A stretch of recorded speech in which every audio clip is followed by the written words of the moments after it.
From the moment the invitation to attend a disciplinary hearing landed in my inbox, the entire process felt like a series of tricks. I faced two charges. Charge 1, dereliction of duty, and Charge 2, taking on additional employment without the university's knowledge, thus prejudicing the institution. If found guilty of both, the sanction would be dismissal. Confused by the email, I sought clarification, and that was when the deception truly began. It began with Professor Alekdede claiming he had no idea what the invitation was about. He had received the same notice but reassured me there was nothing to worry about. Little did I know, he had already reported me to employee relations and was the university's main witness.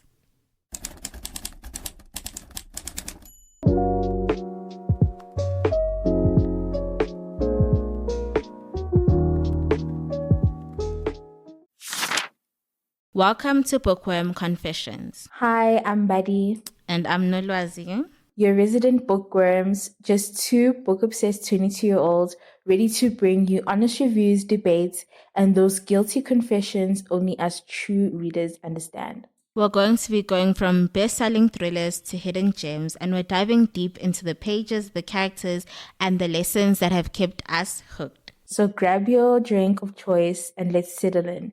This is Bookworm Confessions.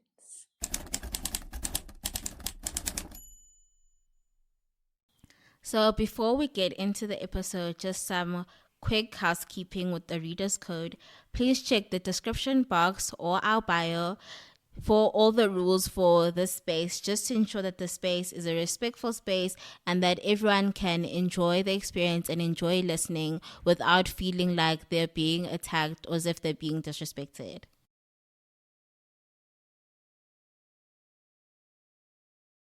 Yes, cool. So now let's get into the episode. I'm going to start the episode with a little icebreaker, book confessions. So Nolazi, please share your book confession.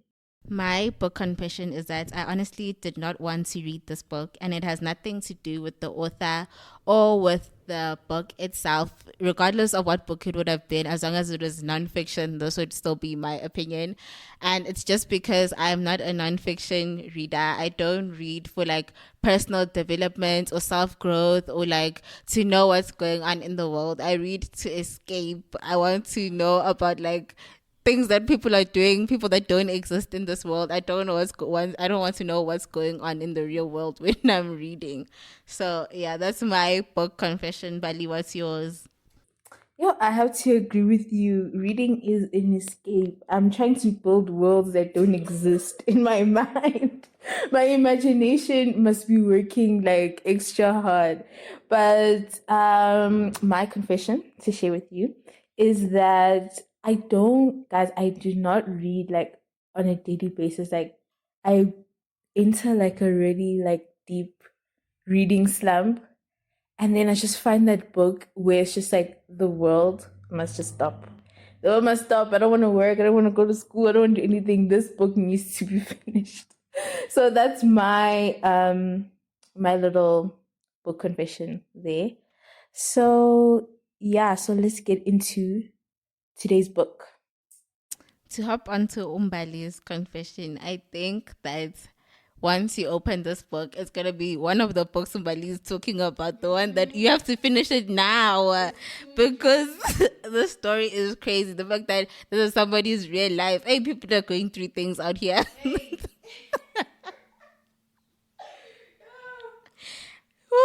To think all these things were happening while you're just like in school paying no mind, like you're deadly, like you're being beat up by English assignments. Meanwhile, people are going through it in this world. People are really going through it. So guys, I think just to recommend to you, if you like drama, like in terms of nonfiction, this is for you. So today's book is by Dr Sibongile Vilakazi, and it's called Put Her in Her Place, The Shadow Side of the Moonlighting Judgment. So Dr Sibongile Vilakazi, she's not an author or a writer just like in general, like she just publishes books, but I think it was important for her to write this book specifically because if you follow like her story on like the news or in articles, you can clearly tell that nobody bothered to ask her side of the story because I don't think anyone would say these things about themselves. That's true.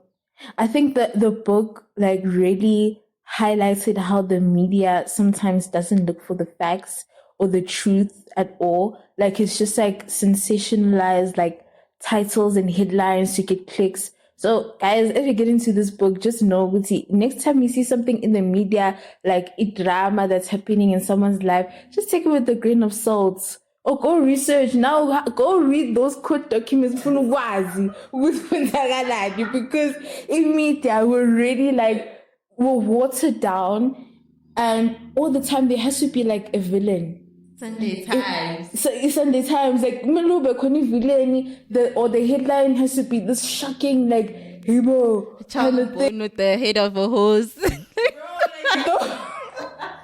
Because it's like the most ridiculous headlines where you like now I'm a click so just before we get into the story, like just a little tip for you guys as you get into it.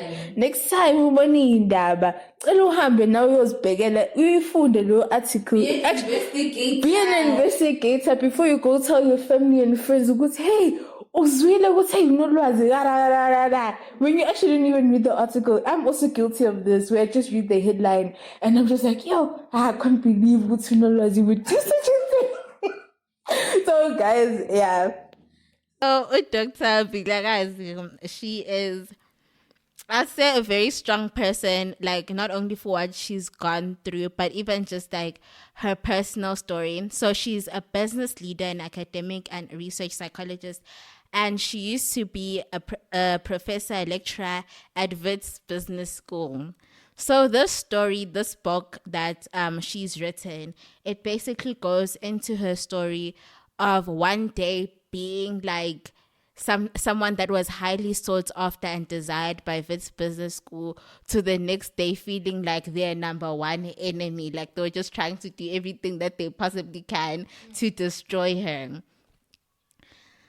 So I'm just going to give a quick summary of the book for people that have, I don't even think it's going to be quick. I'm going to say it's going to be quick and then I'm going to be talking here forever. I'm just going to say I'm going to give a summary of the book for people that haven't read the book. So how this book starts, so how Dr. Vilakazi comes to be a part of it is that, so she was first working at Alexander Forbes full-time, right? And then she started working at Wits as a lecturer part-time. She was supervising 3 students for their when they were writing their thesis.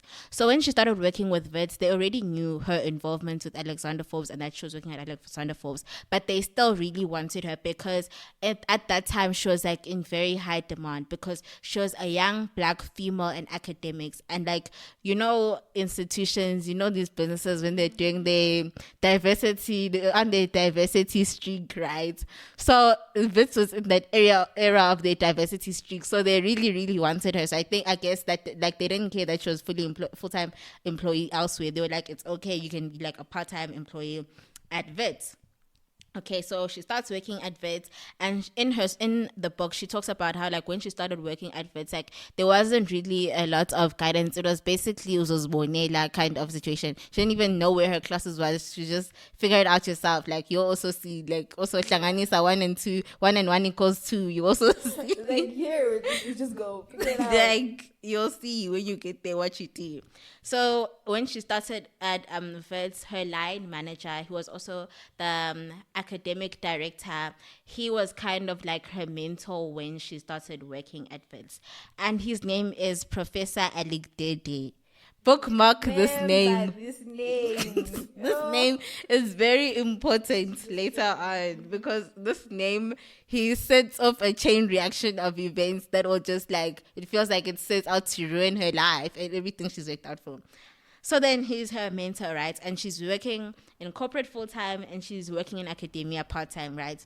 And she's always talking to him about like how she feels more fulfilled in her academic role rather than more than she does in corporate.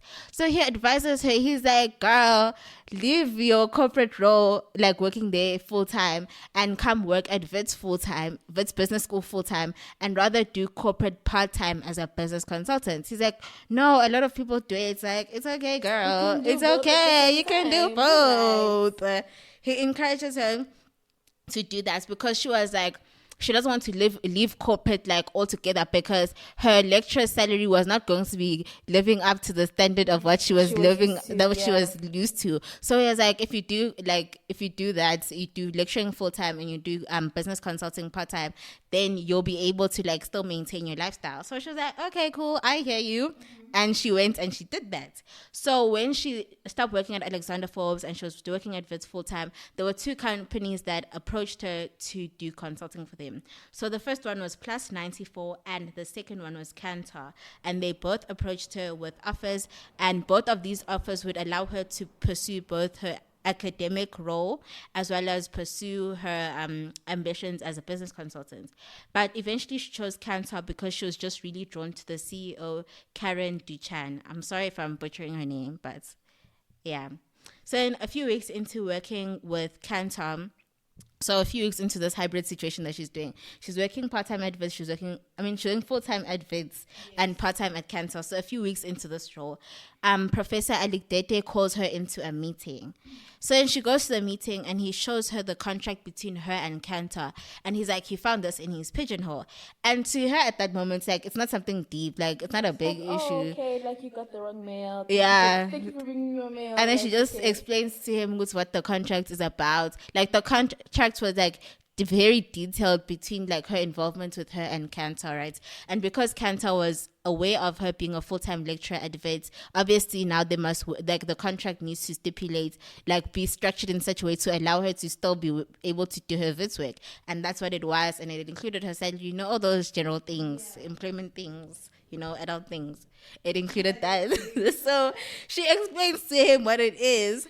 And he's like, okay, cool, I hear you, but next time, don't leave your information, like your documents, just lying around, because people are very toxic in this environment. He's like giving her a heads up. He's like warning her, and she's like, thanks for that, because he's her mentor. He's been like the one sound voice, her one bouncing board since she's been here, the one person that has helped her like a lot since she's been here, because it's just been a everyone for themselves kind of situation. So she was just like, yes, thank you. And he told her, she must file her documents and stuff with HR, just do, like, he told her the processes of what to do, like, to do all these things properly.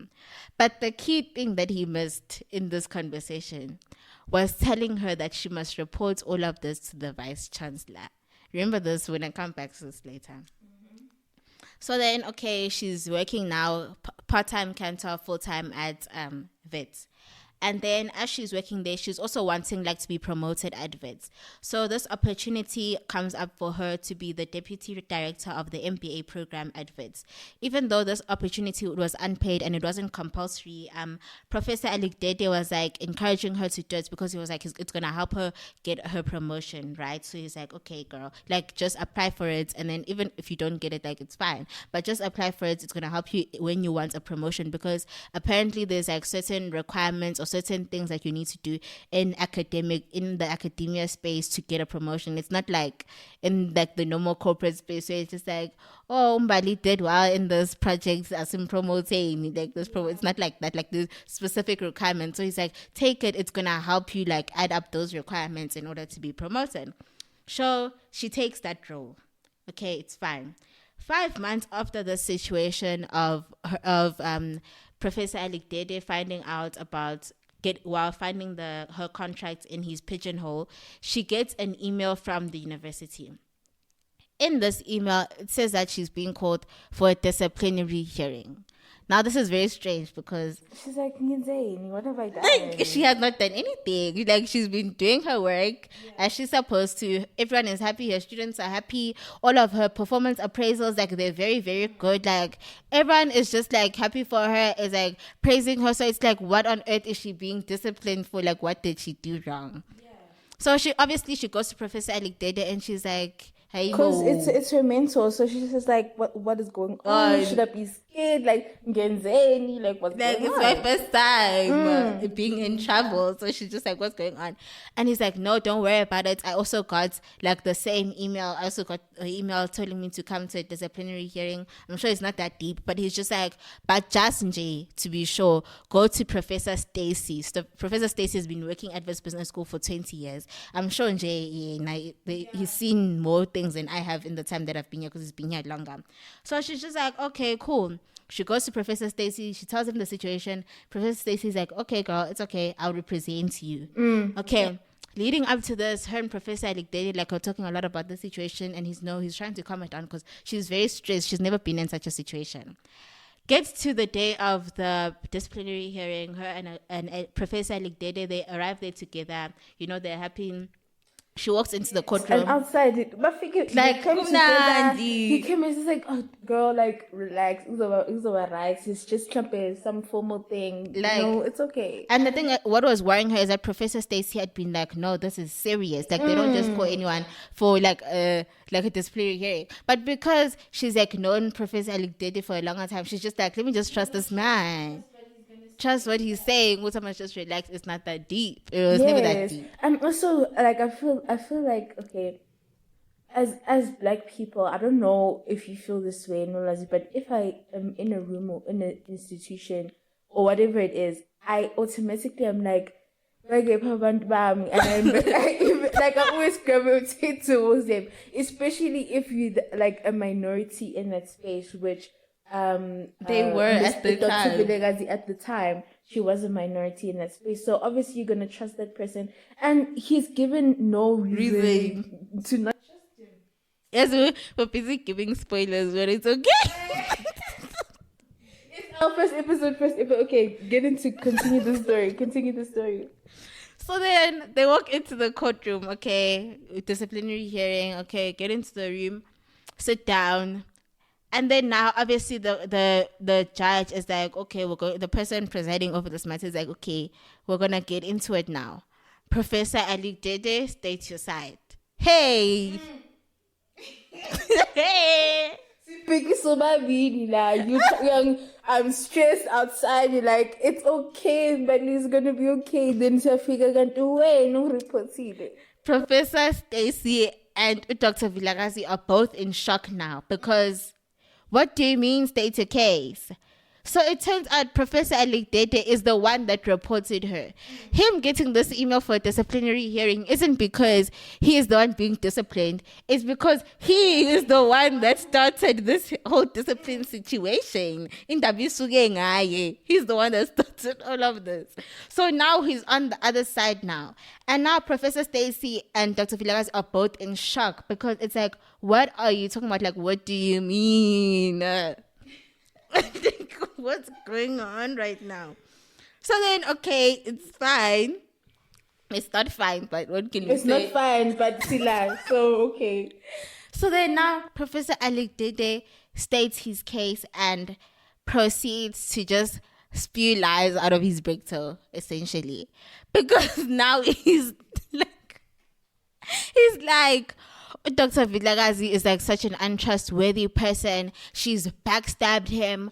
All this time she's been using him and all these things. And now Dr. Vilakazi is confused. Everybody's now confused. Because it's like, what do you mean? And they're saying that she's in violation of the Corey policy.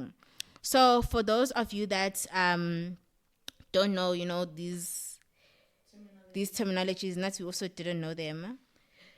So the Corey policy, in essence, is this act that this policy adverts that says that if a lecturer partakes in a job somewhere else, but they use university resources to do that job, then you need to pay the university a portion of your salary because you're using their resources in order to do that job, right? Which it makes sense.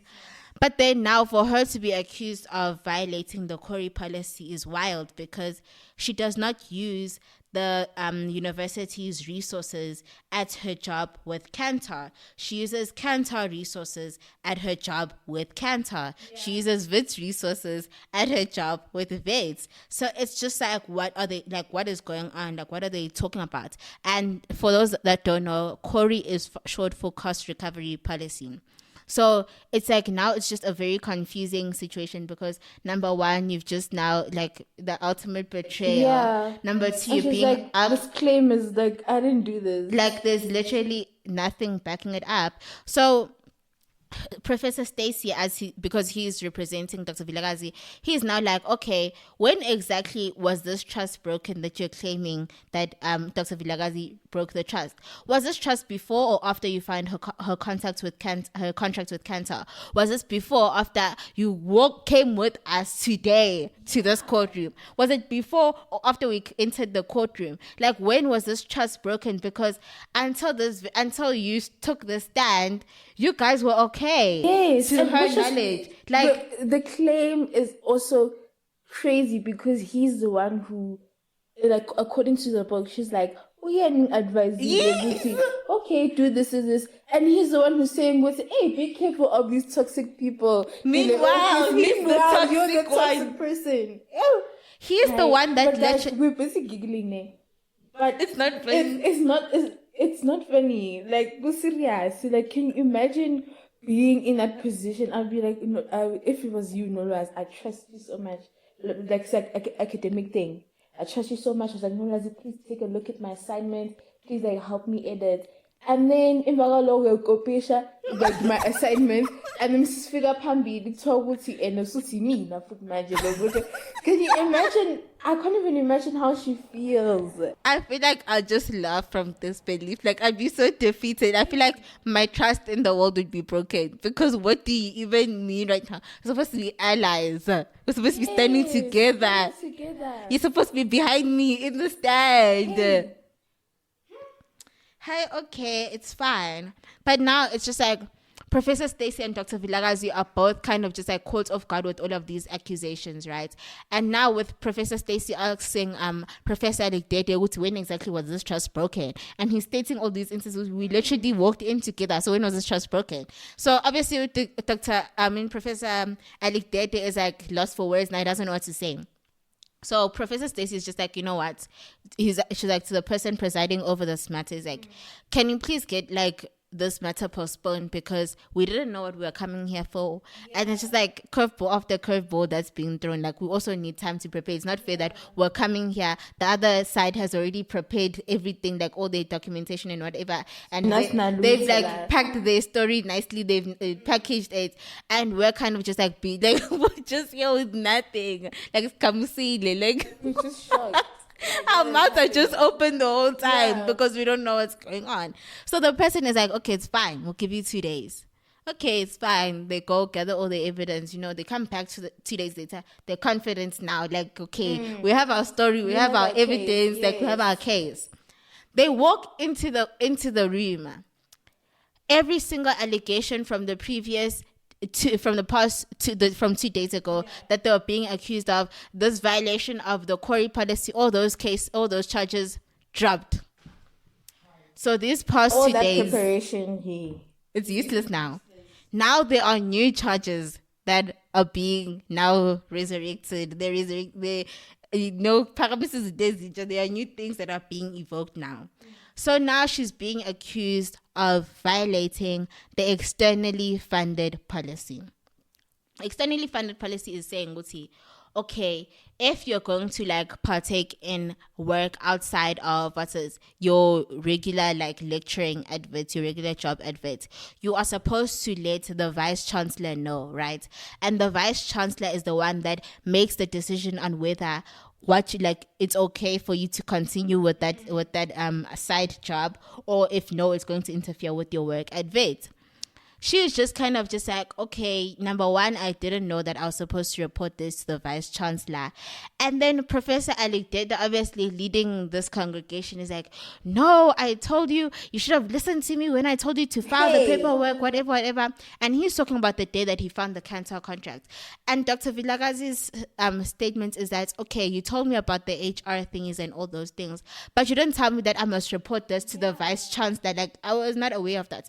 And as I mentioned earlier, that she said, Guti, it was basically a Uzosbona situation. So nobody guided her through this process of her entering adverts. And I also think that her situation was different because she entered VITS on a part-time basis and she was working full-time at Alexander Forbes. So one would not think she had another job. Like, it was a very similar situation. The only difference is that it was part-time at VITS, full-time in corporates, and now it's full-time at VITS, part-time in corporates. But it's just like, it's a very similar situation. Like, so Mina, I honestly do not think she was wrong in acrimony in this situation, because this is the situation that she entered in the first place. They should have told her, okay, the first time around, Uti, next time, if or whatever, or when she changed to work full time, they should have asked her what's going on with your other job, because you're working corporate, like what's happening, what's the situation, and then they should have advised her accordingly.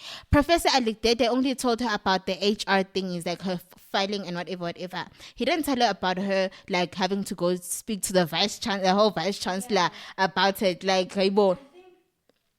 Yeah, I think even this book, if you're going into like some kind of corporate, like we're very young, ne? Yeah. So I don't know where the future's going. So I might end up in the office, in the corporate space.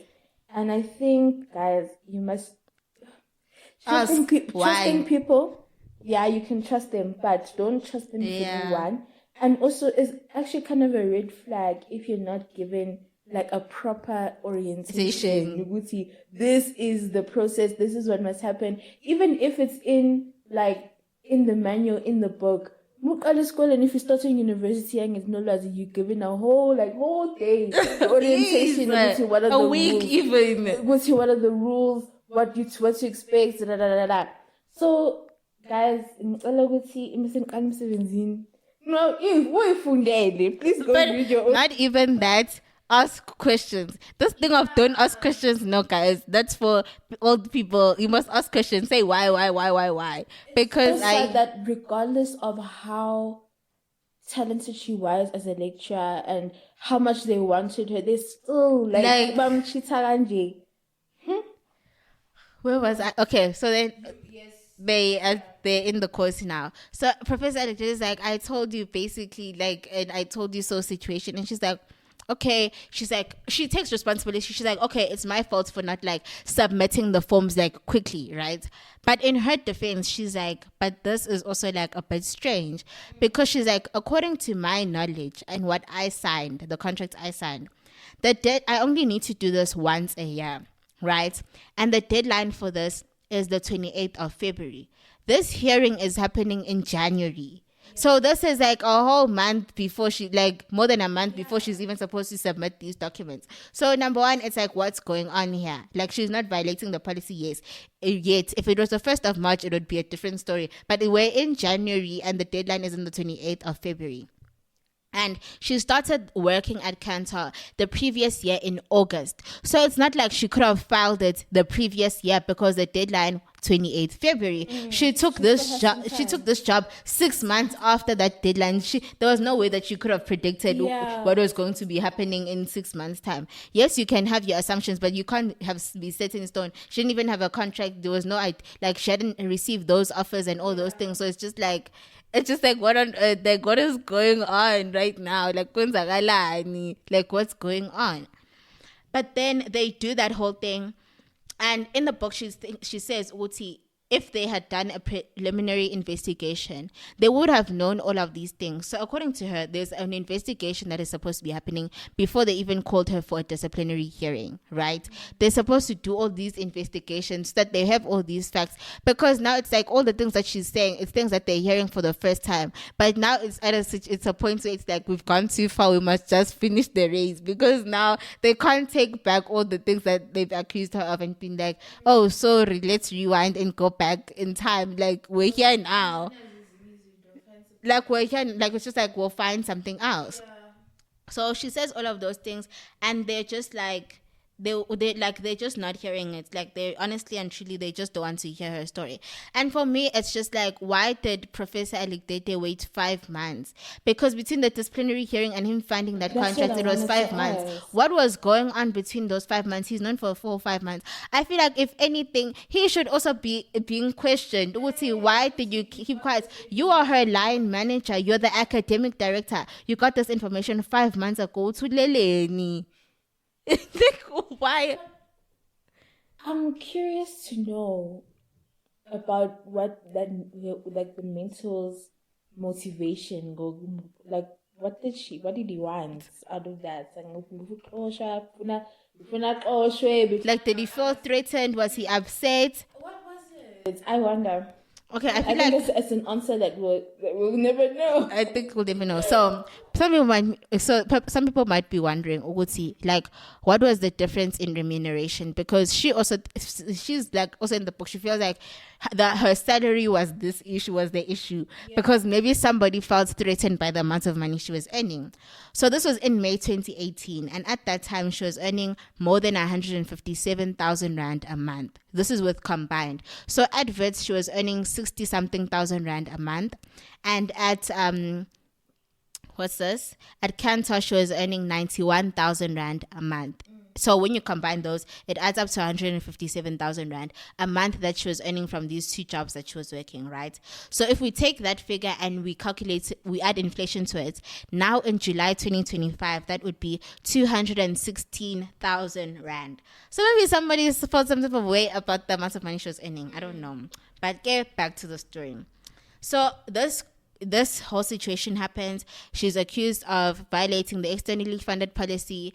The person that is presiding over this matter doesn't want to hear it. It's just like, like, you're not here for that. Like, even though like she's supposed to be defending herself, but this person is just like we've already made up our mind. You know, like when you're trying to speak to somebody, but it's like they're listening to respond. They're not listening to hear what you're saying. They're just listening to be like, okay, 1, 2, 3, and then they're just like, okay, ABC, but they're not like, we're on numbers, you're on the alphabet, but it's just like, we don't want to hear it. I already know what my decision is.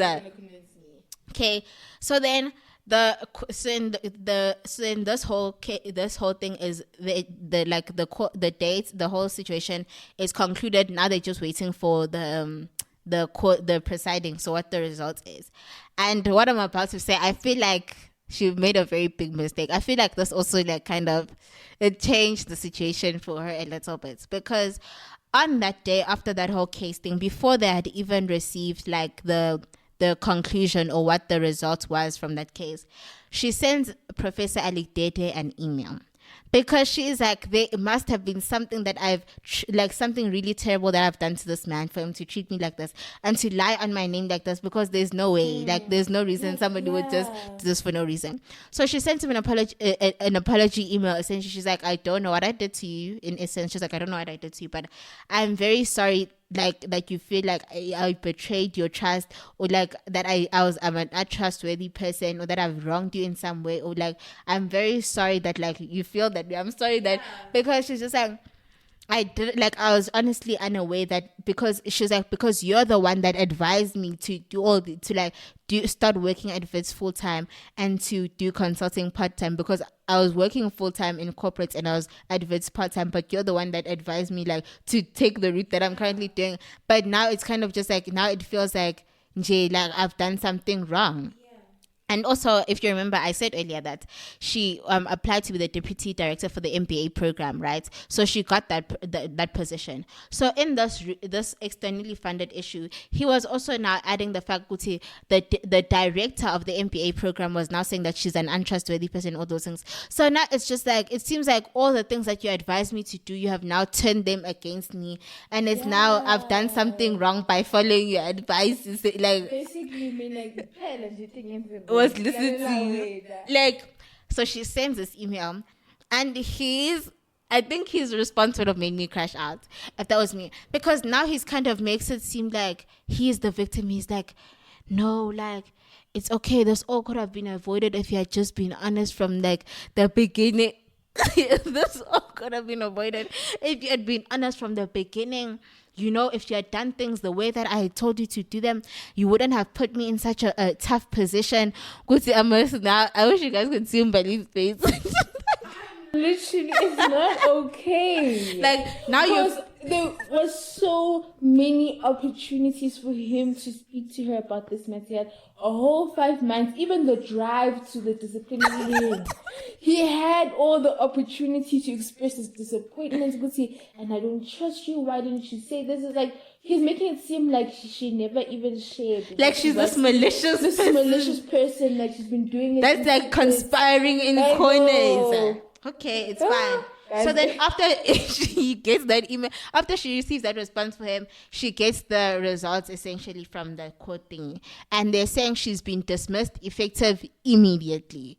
So it's just like, I feel like now she shouldn't have sent that email, because I feel like that email now made it seem like she was in the wrong yes, so she's apologizing.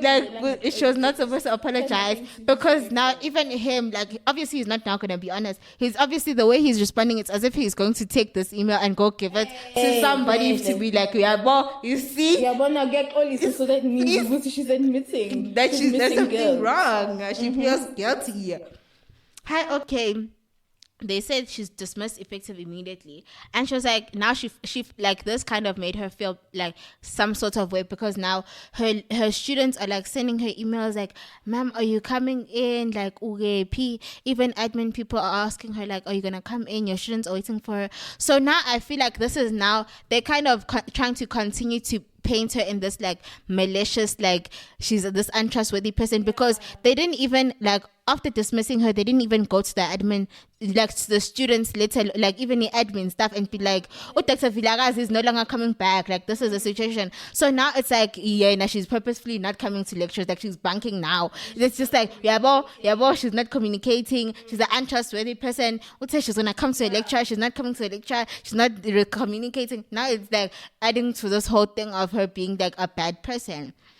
But then she's just like, yeah, Azine, and someone advises her to take this matter to the CCMA, because it's like, it's too much now. Like, wrong land. And so then she gets a lawyer, because Professor Stacy is not like an official lawyer. He was just like William Caesar. But it's like, you need like a proper lawyer to go to a CCMA. Her mom goes, because she needed a deposit to pay the lawyer like beforehand. Her mom literally withdrew her pension money to give to her daughter to go. And this thing is, I feel like it's so painful especially because of the fact that she was the first person in her family to go to university. She was the first person with a PhD. Like, it's all of these first, and now it feels like, I don't know, it's like everything is now like pointless. It's like, because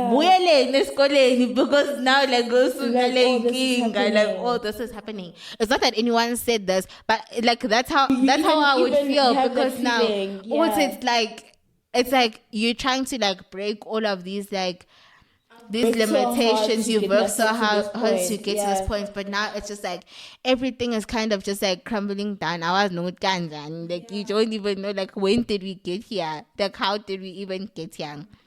Okay, so her mom was chosen, and what's sad is that her mom passed away in 2021 before this whole thing was even concluded. So her mom didn't even get to see like the whole matter like being finished. So then she goes to CCMA.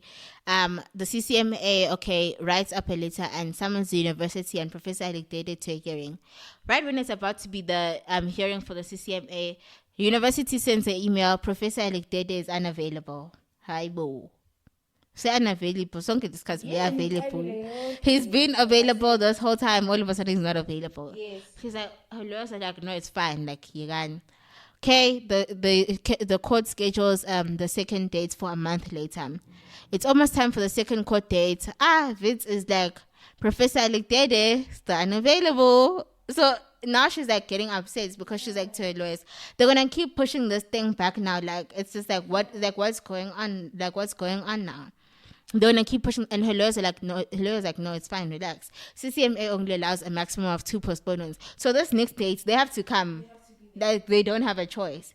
Okay, they come now to the third court date that has been set, and they get to the room. Professor Alikdede is no longer the main witness now. He's no longer the key witness. All of a sudden, it's Miss Fleming. You might be asking, who's Miss Fleming? We're also asking ourselves, who's Miss Fleming? Dr. Vilakazi is saying, who's Miss Fleming? Her lawyer is saying, who's Miss Fleming? Professor Stacy is like, who is Miss Fleming? Like, what is going on here? Before you continue, there is something like, guys, if you're in the comments, like, please just answer this question for me.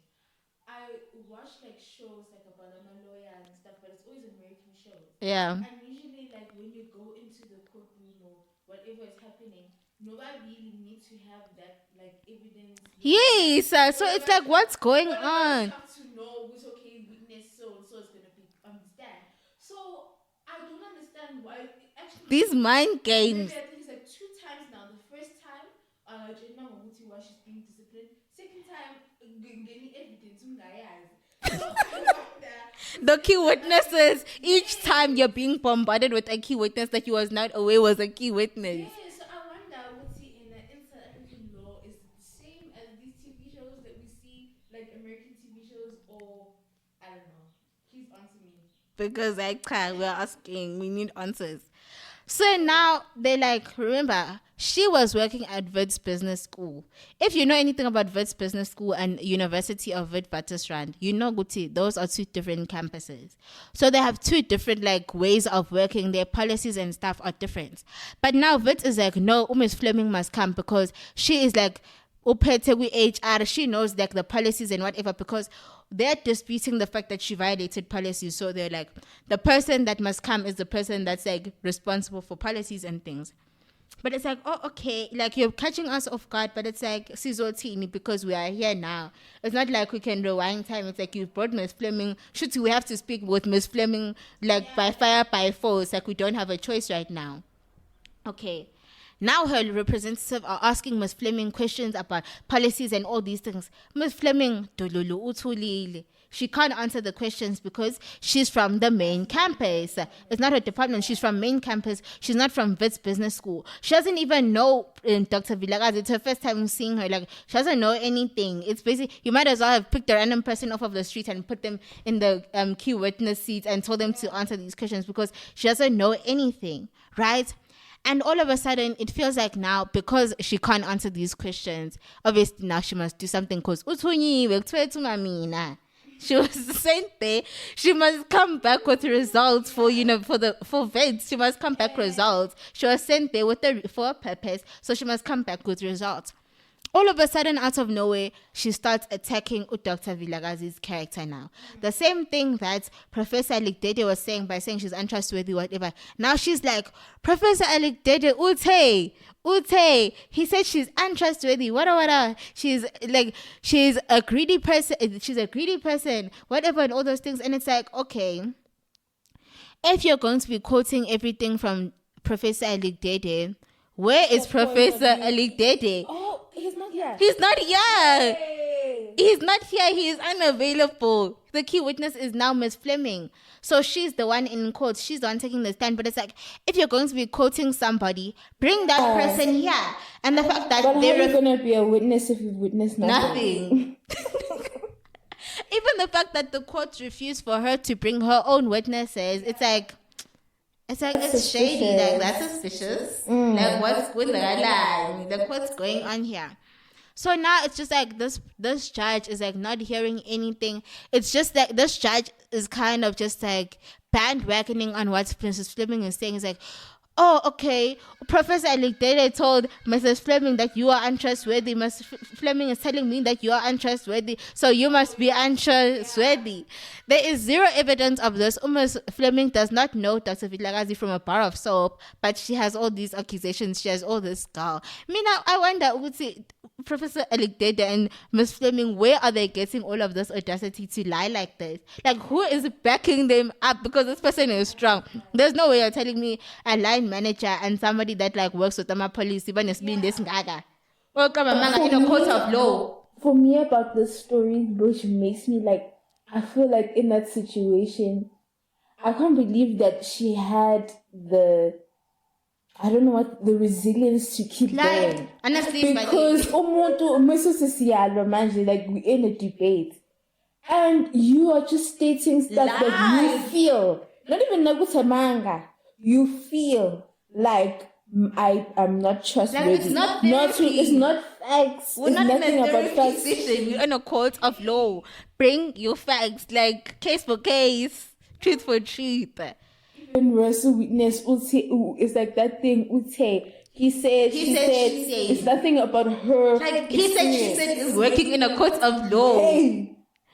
And then this whole case happens, and the conclusion is that the judge is just like, Dr. Vilakazi is wrong if it is right, essentially. So now she's just like, I saw Zegestana, not with my name. Not with my name. Clearly you must be playing games. So now she's like, okay, she's going to escalate this issue now to e-labor courts, because it's just like, we must go to the top now, because it's becoming too much. Little did she know,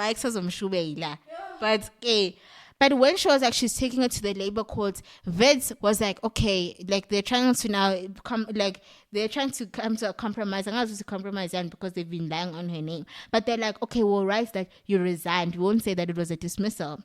And she was like, take your resignation. Like who ate that paper on the in the table.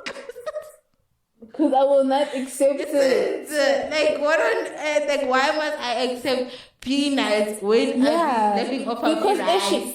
Because if she does that, then for her is also admitting she did something wrong. She's trying to clear her name. So she's like, absolutely not. We are escalating. Siagwi labor codes, manji. Yo, hey, it's not gonna be nice. It's not gonna be an easy journey. She gets there. The presiding judge is Sean Sneyman, right?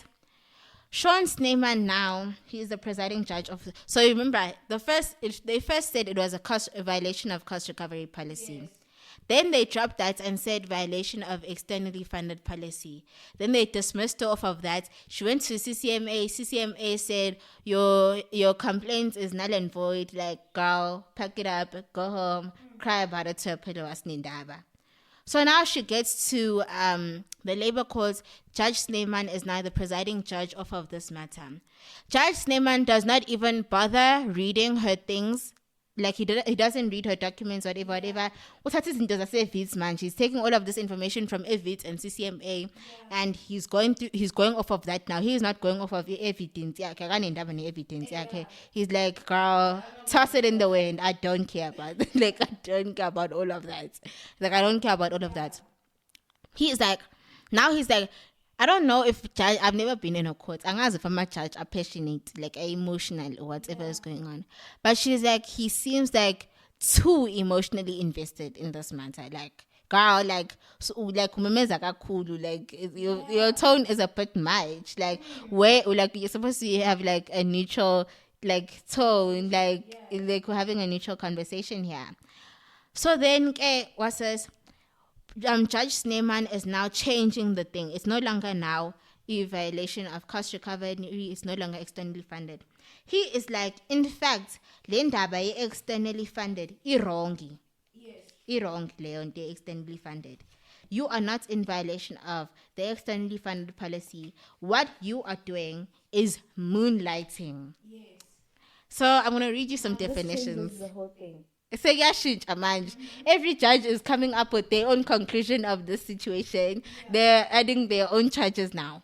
They're changing. So according to the Oxford Dictionary, moonlighting is having a second job typically secretly and at night in addition to one's regular employment.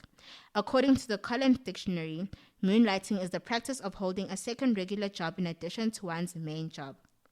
According to the Economic Times, moonlighting is a side job in addition to one's primary employment, often taken by employees in secret without informing their employer. So, if you read Dr. Vilakazi's book, on page 43 and page 44, there's like different definitions of moonlighting. And then according to Wits Business School's definition, which is where she was working, moonlighting is taking up additional employment which may require time investment that may impede a staff member in meeting his or her contractual obligations to the university. So Justin to Doctor, Judge Snyman is now accusing her of moonlighting, right?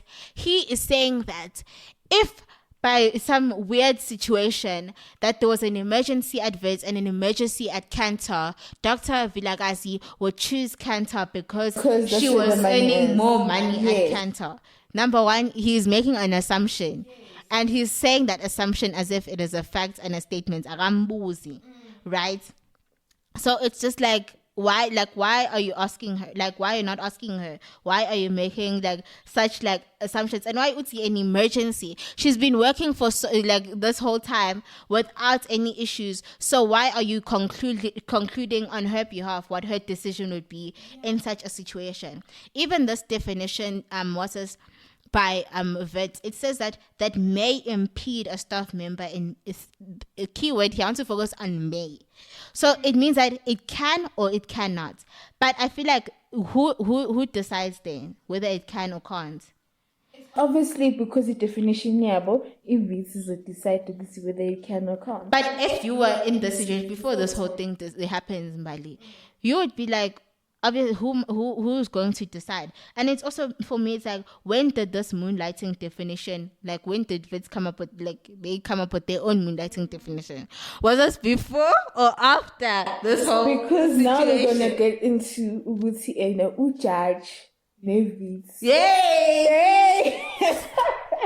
Okay. So then now it seems like Usneman is now emotionally invested in the situation, and now he's personally attacking her character, right? And he's saying, Uti, she's a neglectful person. For somebody with like so many like academic achievements, he doesn't understand how she could overlook such things. Like now he's making it seem as if like she's stupid, or as if she got her qualifications by chance, or like she's like this dummy. Like I don't know. Like it's just like coming for her character unprovoked, right?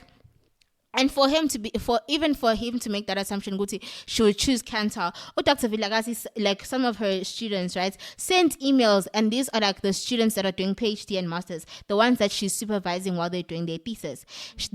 Every single one of them is just like, there has never been an instance where I needed her and she was unavailable. I could send the email and go to Exeni. She will respond to me. Like she's always unavailable. Like there's never been a time where she's not been unavailable. Even in the court documents, like even in the news articles, people are saying, Guti, she was deceitful because she didn't inform Wits that she was working with Cantor. She didn't inform Cantor that she was working with Wits. You on the media articles because you mentioned them earlier. Honestly, please read some of them. Okay, wait, I'll get there. Because I just want to say this. Guti, the CEO, Chief Executive Officer of Cantor, literally sent an email saying, Guti, they have been aware of her working with Evits from before she even signed with them. So it's just like, amanga awani, like why are we lying? Okay, and I feel like a big issue in this whole situation is like, I feel like even Dr. Snyman, like using this like term moonlighting, I feel like him saying moonlighting, it feels like more like vibey, like that thing, man. Like when we were like doing this, like the review and like reading the book, talking about it, I'm like, moonlighting. I didn't know what that term was, and then I immediately, my first thought, guys, is like, I'm imagining like a vigilante in the night. Like someone in the shadows, like it's something extremely bad. Even when it's like, that first definition that I read was like typically done secretly and at night. It's like I'm just imagining a person like crouching in a corner, like the room is dark and you just see like the lights from their laptop, which is like really dimmed, and they just like working. They like not even sitting on a chair or something. They just like perched up like on their knees or something. It's just like it just like it just has that vibe. Like I feel like it adds to the whole thing of just like making this into something that it's like not, like it's really not. And I feel like even the news articles, I feel like Nabo, they kind of just like hopped onto this trend. Like, it's like when when someone learns a new word, and now like when there's a new word, like everyone starts using it. Like I remember when in high school when we learned the word malicious, it's like now everything was malicious. Everything. There was nothing that was not malicious at that point in time. So now it kind of feels like that. It's like everyone is hopping onto this moonlighting thing, when really what moonlighting is it's a side hustle. It's a side hustle. I have a But second job. side hustle. In this economy, some people, some people be having like, like, oh, look at that nice car, that house. To maintain those things, like, even people that have businesses, people literally have multiple businesses. People have multiple investments. I feel like hardly any, like very few people have are focusing on one thing in this. They're on multiple boards, multiple organizations. You need it wrong as me, as an employee, as long as it's something that's not in conflict of interest. And it's so crazy for Sneyman of all people to accuse her of moonlighting, because while he is the presiding judge in the labor courts, he has his own practice. So now I should see we are moonlighting side hustle.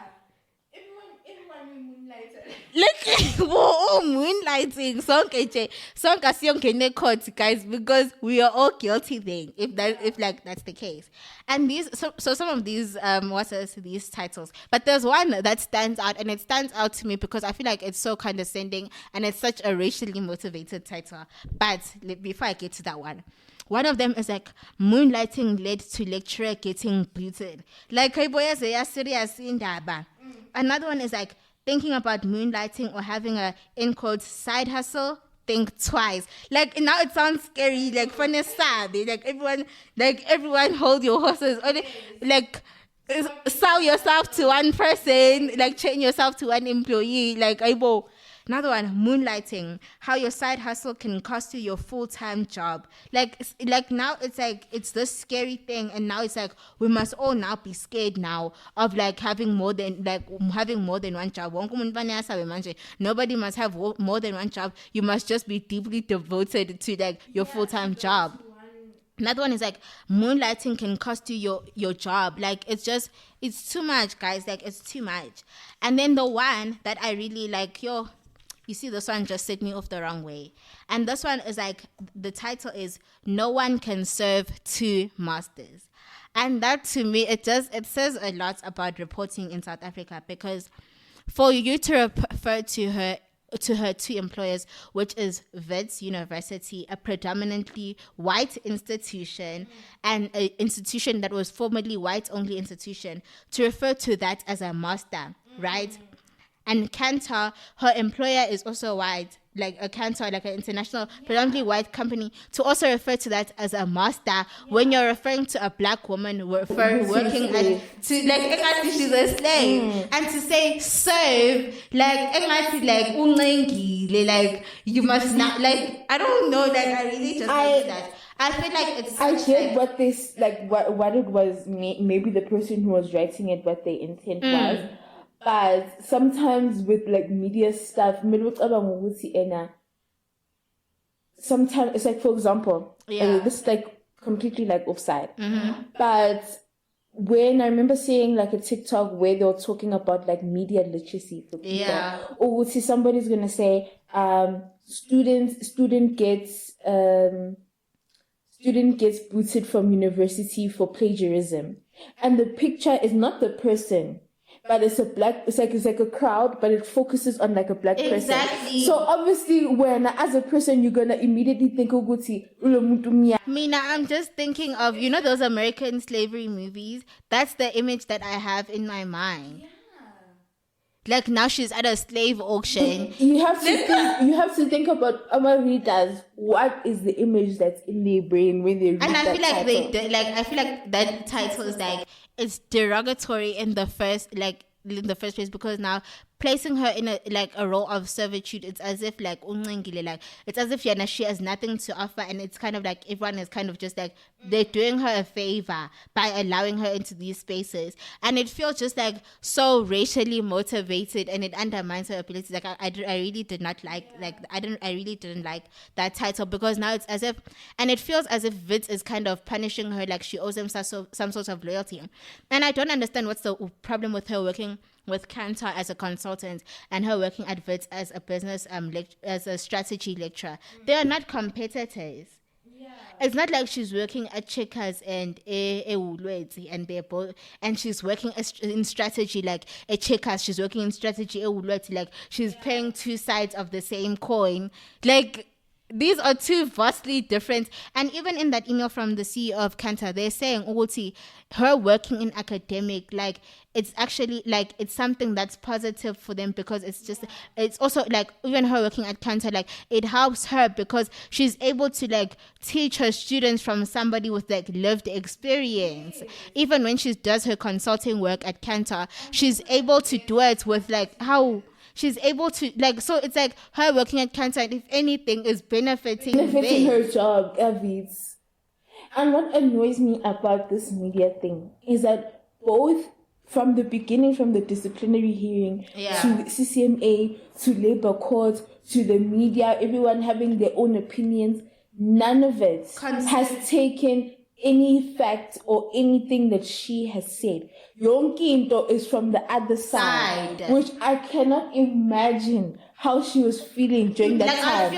I feel defeated by like everybody because it's not like you're not only betrayed by this person that you trusted that was your mentor, you're being trusted by the institution that once wanted you so much. Even Sneyman, when he's like talking to her, right? Because she says in her statements, she like, well, the end quote, she says she's young, she's female, she's black, and it's just like, this is something that some people might feel some otherwise about, like some other type of way about it. But it's like we're in an era where change is happening, like things are changing. And you might be thinking, oh, see, this is happening, angazi. Like it's as if this is happening in 1992. This is happening post-COVID, 2023, 2024 times. Like this is recent. And it makes it sound like this is something that was happening in the 1900s. It's like, like this story, I feel like I'm always in my own bubble of things, but stories like this make me realize in South Africa, as progressive and because I know from stories from Uma working in corporate, my sister working in corporate, this kind of story is not new. Exactly. The only thing that's different from those people and Dr. Sibongile is her resilience to keep going. And I'm so glad that she released this book to get her side of the story because even like the media outlets, because now because like when she's working as a lecturer, right, her working hours are not set. So now Sneyman is like, because there are no working hours in her like contracts, she must work according to like the country's like typical working hours that are stated in like the laws of the country, and it's like like it doesn't work like that. So he's saying Guti, because she's working, he's now saying Guti she must work according to those hours, and he's saying Guti she's violating those work hours because I said to, for example, she comes in, let's say on a Monday, Tuesday and Wednesday for her lectures from, I don't know, let's say like 9 a.m. to like 12 p.m. each of those days, right? He is saying now, her working hours must be Monday to Friday, 7:30 to 4:30, for example. So those are her governing working hours. And if that is the case, then obviously her working with Cantor will be in violation with that because because technically she is working at Wits Monday, Tuesday, and Wednesday, 9 to 12, right? All the other time is time that she is free to she's using at Cantor. So now if he's saying Monday to Friday, like 7:30 to 4:30 must be the time that she must be dedicated at Wits, then obviously like they're now misconstruing Izinto for her to be in the wrong. They're now forcing her to be in the wrong when she's like clearly not in the wrong. Even the media outlets saying she's working full-time at Cantor and full-time at Wits. It's now, I feel like it's just making it something that it's not now anymore. Like even like them saying there's no way that if Cantor and Wits had an issue, then she would choose Cantor because she's earning more money. It feels like they're now making decisions for her on what she can and can't handle, and I feel like that's undermining her abilities. And it's like, why is it an issue now, but it wasn't an issue when you guys wanted her to work at Wits? And they're making it, and he even said, like, makes it seem like she's this greedy, like, power hungry, money hungry person. She wants everything to herself, and it's just like, you know what? Even if that was the case, she was this greedy person who's money hungry. Hey, but guys, what's wrong with being money hungry? As long as you're doing the job that somebody asked you to do and you're doing it well, that's my question. I just feel like, I don't know, they're just angazi. But even then, so you know how you said earlier, Uti, Sneeman and Vitz, their relationship runs deep. So while Usneman is, we said Uti, he's the presiding judge over this matter at the labor courts, right? The government's labor court, so he's working as part of the government, and he also has his own practice. Surprise, surprise, for his own practice, Sneeman attorneys for his own practice, his number one client is Vitz. So now it's just like, there was no way, what's this? Uvitz would not, like, there's no way that Uvitz mustn't win. Yeah. Like, Uvitz has to win. Like, Vitz does not have a choice. Like, Vitz has to win. So it's just like, where was the fairness now? Already going into, she literally walked into a losing battle. Lost, yeah. And I also feel like Sneeman using the term moonlighting, it's like this sensational term that's like kind of open for interpretation. So he can kind of just like hype it up to be like this negative thing to paint her in a bad light. Whereas if you are focusing on policy, a policy is 1, 2, 3. Like, it is, the policy is what it is. If a policy is don't eat in the car, you can't eat in the car and then be like, the policy said something else because the policy said don't eat in the car. Yeah. But with moonlighting, because it's like up for like there's so many different meanings, it's basically up for interpretation. So he can kind of just drag it whichever way he wants to drag it, and because he's the presiding judge, yeah.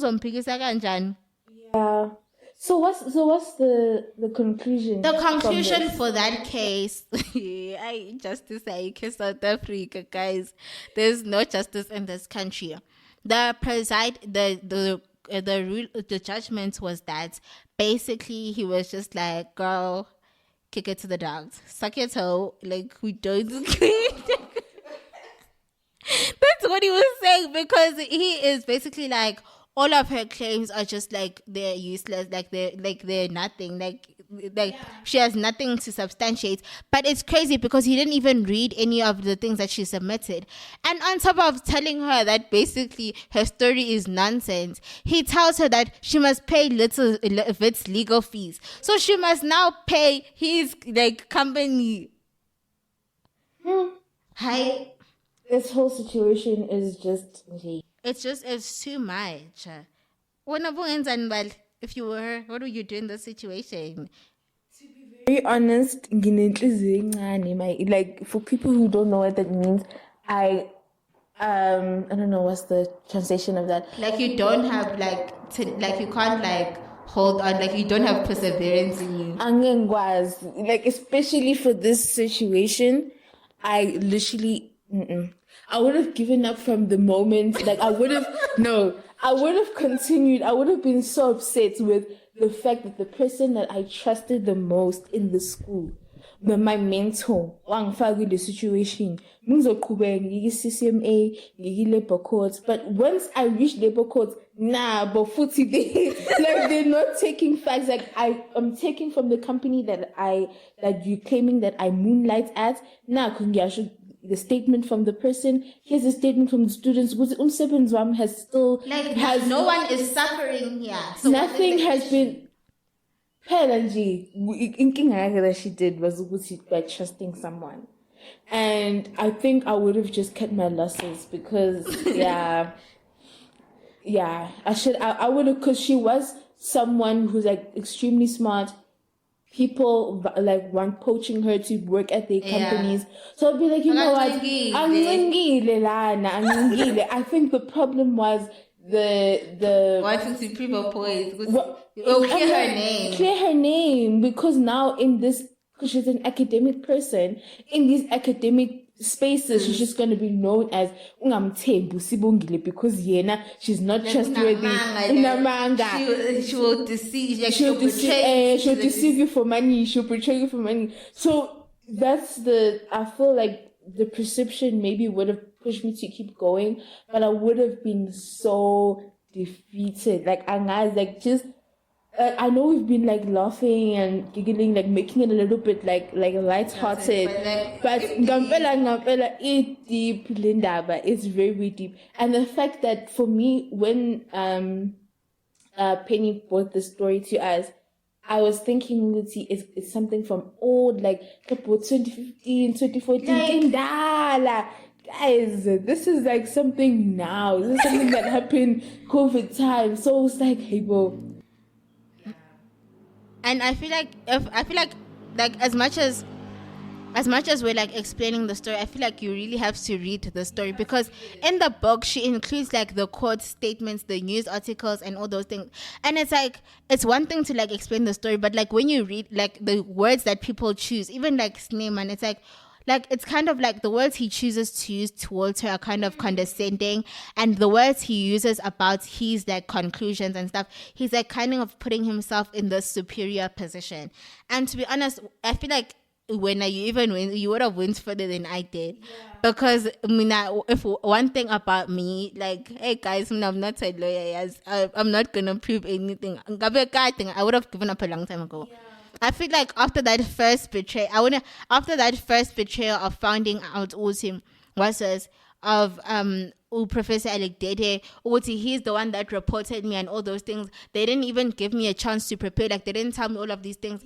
I feel like I would have just been like, Yazi, I can see where this is going, and I'm not going there. I'm just gonna hand in my resignation letter and I'm gonna keep it moving, because it's just like it's too much now. It's too much. I feel like that would have just kind of just made me lose faith in humanity. Like, I wouldn't have even persevered as much as she did. Shame. It wouldn't have even gotten to the point of getting to the news and whatever, because I wouldn't have even I would have just given up the first time around. Because it's just like, one thing about me, if you want to fight me, you will fight alone. I will just give up.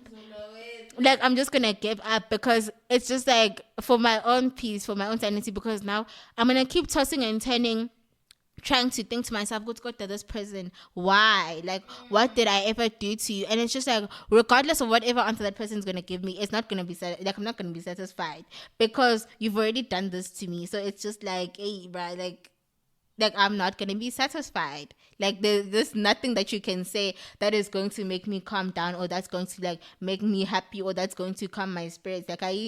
There's nothing that you can change. Like, you've betrayed me, and from now on, I'm not trusting anybody else in the world. You know, like those TikToks where it's like a guy was like, his girlfriend broke up with him when he was like 12 years old, and he's never forgiven that. And then he treats every girl after that like she's trash. For the rest of my life, I'm gonna hold on to this. I'm gonna hold on to this experience. I feel like every place that I go to after that, that's kind of just like how I'm just going to go with that in my heart. Like, you can't trust anybody, because people, Futu Kanyimba was right. Men would leave you in the desert without water, because I know Professor Alekdede. Yeah. And yeah, the story. So I think that it's just a very interesting book that I think that you guys should get into. Very interesting story, especially because I'm not really sure what audience is going to be interested in our podcast just yet. But during that time, a lot of people would have seen the news articles about Sibongile and all these things that we were talking about. So I think it's very interesting to get the other side of the story, get deep into it. And also now I feel like it's like that critical thinking was, these institutions. If this was me. Even these, but even, I just want to add my 2 cents about like this whole thing, because because her book is obviously titled Put Her in Her Place, right? So she says that she feels like they were kind of just like, even Sneeman and the institution, they're kind of just like in this mindset of like, oh, Bani, like, who do you think you are? Yeah. So they were kind of wanting to like put her in her place, like, who do you think you are to be taking up as much, like taking up all as much space as you are? Like, who do you think you are to be applying for all of those things, right? So she was like, she felt like they were trying to put her in her place. And me, now, I honestly have a very different opinion to that. I feel like it wasn't necessarily a case of putting her in her place. I feel like because Professor Stacy had said, right, she says in the beginning, with Professor Stacy said, Guti, this is not like a common occurrence when somebody is called to a disciplinary hearing. So I feel like because of that, I feel like Vets didn't necessarily do their research, because it's like people don't go around accusing each other of things in this place, right? Yes, it might be a toxic place, like Professor Alikdede said, but it's not like people are throwing out accusations. Week in, week out, we're in disciplinary hearings. And in my mind, like, if I was like the HR, like to play devil's advocate, the first thing that you do, not even devil's advocate, I said, okay,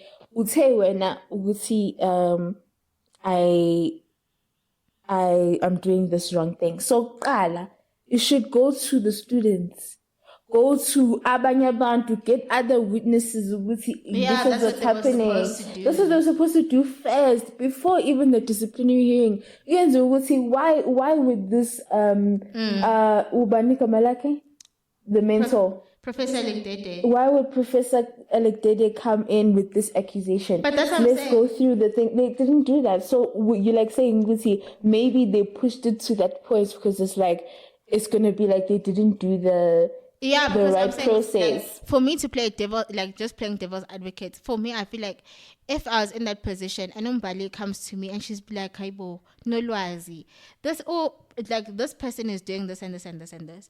If this is not a normal occurrence and it's not like people are accusing each other of every day, I feel like Nami as a person, I kind of have no reason to not trust Umbali. Umbali has been working here for long. It's not like Umbali has never accused anybody of anything. So it's just like Umbali, it doesn't seem like... In fact, Umbali coming here has been something that has helped our school and our students. Why would Umbali lie? Like, why would she lie like that? So obviously, I don't understand. I don't know what Island. I don't know who Professor Alikdede went to go to, whatever. Yeah. But for me, I feel like perhaps that's what happened. That's how it got to the point of the disciplinary hearing. And I feel like when it got to that point, I feel like even the school realized, like our story in J, because now Professor Alikdede cannot now state his case properly. It's like now he's shaking, like he can't. So now it's like this person lied to us. We are and then he can't, like, the story is like he can't now, like he doesn't have as much liver, like it's been the Seko, the one that he had when he was reporting this matter, right? But now it's like as an institution, like Wits is like the best country, like one of the best universities in Africa, if not the best university in Africa. So it's like Wits has a reputation. So now it's kind of just like as an institution, if Manjetina, it comes out what we called such a well-liked professor, someone that is like doing so well, not even just in her job as a lecturer, but even like in the corporate world. It's like we call this person to a disciplinary hearing, right? If it comes out, Uti, in fact, we were at fault, we didn't follow proper procedures and all those things, I feel like it would have backfired very badly on the university. And I feel like at that point, it was no longer a point about Dr. Vilakazi issue, right or wrong. I feel like, yes, they had a chance. Yes, but I feel like it was at that point where it's just like, hey, since we started the race, we must finish the race now, because it's just like, I feel like even them, when she was like, she's taking this matter to the labor court, and they're like, okay, yeah, we'll say it's a resignation, it's not a dismissal. I feel like the university, they knew that they were wrong. Even when the CCMA situation, when they kept saying that Professor Alikdede is unavailable, and then they eventually just sent Ms. Fleming. I feel like they knew what's we've lost it. But it's like we're at the point of no return now, because it's like even if after that first thing, then if they had been like, okay, Professor Alikdede, like he lied, like he's the one that's wrong, nah, he's a line manager, buddy, he's an academic director. So what happens now? Do they fire him? When they fire him, students want answers. Yeah. Now you're in universities. Students want answers. Why was the academic director fired? Even if you can try to lie and be like he resigned, students know people. Even like adverts, like there are people that are studying adverts that are in powerful positions. People like in power that have a stake adverts. So it's just like a thing of like, how do we explain this? So now it's like, by fire, by force, we have to make her wrong. Like, whether she's wrong or not, it's come to a situation where we now have to make her wrong, because now, if after that first court hearing where they can hear what Professor Dede's story is kind of like, it's offside, they couldn't now be like, okay, Dr. Vilakazi, go back to class, because Dr. Vilakazi is now going to have that thing in her. It's like she's not going to be okay now. And her students are going to feel it. What if she talks to the students, hey, and these are strategy students, you know? So it's like, this is a serious profession. So now what if she talks to her students, and now her students, now they're either going to go, if they're in high positions or their parents are in high positions, their story is going to come out one way or another. Vets did something wrong. So I feel like after they sent that email for the hearing, for the disciplinary hearing, there was no stopping from there. They had to like go all the way to the end. Like there was no stopping. I feel like even the Snyman being the presiding judge in the labor court, and the fact that they are so closely affiliated, like it was a strategy. Like there was no way anybody else could be the presiding judge over that matter. Being it had to be Snyman attorneys presiding over that matter, because they had to be right. Like they had to be right. Like they had to know Uti, this person is going to make sure Uti, our case is solid. Like the institution had no choice. I feel like it's just that like she just she just had bad luck. She was on the receiving end. And also the fact that Usneman is like also like a TV kind of judge. So obviously he's going to sensationalize this case and like hype it up and just like blow up everything, because it's like this case, like court is a show now for him. Like, this is a show now. You need to be making it seem like you need to do everything you can to make it seem like this person is wrong. Or else, not only does Vets lose credibility, he also loses credibility. And those are there are two institutions or two bodies that cannot afford to, like, their businesses so are built on credibility. at that law firm now. It's like. So it's like, guys, these are just our assumptions. What do you guys These think? are assumptions. We want to know Nice. what you guys think. I highly recommend that you read the book as well. It's available at exclusive books if anyone wants to buy it. Yes, and yeah, I really want to know your guys' thoughts on this situation. And what would you do? And what would you do? And what do you think was he in what those other people were thinking? We'd see the judge, professor. What was the motivation behind doing all these things? And yeah, I think we've reached the end. So, Mali, what do you rate this book? You know what? I think I'll rate it 4.5. The reason for that is this book, guys, when you can read it in a day. It's short, but there's pages. So much. Like, it's so like jam-packed. Like the story. I've never read a book with court documents in it. Yeah, and the way she has like literal evidence now, it feels like now you investigating, because like you're looking at the evidence, you're looking at the court documents, you're looking at the media, her opinion, what happened, and everything that Dr. Sibongile is saying in this book is backed by facts. And my feelings or the CCMA and they feel that she's an untrustworthy person. Like everything here is backed by it, so it's backed by facts. So so that's my rating. Highly recommend it. Yeah, I think my rating would also be like 4.5 out of 5, and that's only because when I started, right. So obviously she knows her story, right?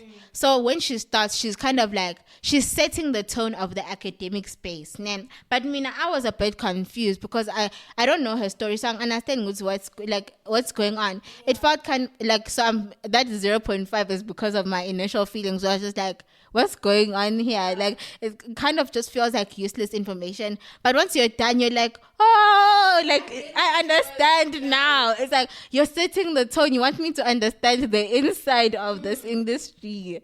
But it's like, I'm just going to remove it because that's 0.5 just because of my initial feelings. But I feel like this is a great book, especially if you're not a nonfiction reader, because it's short. It's straight to the point. It's not like 500 pages of like pain and suffering and like it's not all of that. So That's my rating, and I would definitely recommend the book. Yeah, so thank you guys for listening to Bookworm Confessions. If you reach the end, please comment like a little book, like just to let us know you've been listening to us from beginning to end. So this has been Bookworm Confessions with Mbali and Nolwazi. if you enjoyed today's show, make sure you follow us on Instagram and TikTok at Bookworm Confessions. We'd love to hear your reading confessions or what you thought about today's book. So send us your voice notes via DM, and we'll listen to them for the next show. If there's a book you'd like us to review, let us know in the comments. And for authors or publishers who want to send us books to review, email us at bookwormconfessions@gmail.com. Thank you for joining us today. Until the next confessions. See you next time, bookworms. The opinions expressed by the hosts on Bookworm Confessions are based purely on our reading and review of the book being discussed. They do not reflect any personal research, direct experience, or involvement with the author, publisher, or any parties mentioned. The views shared are for entertainment purposes only.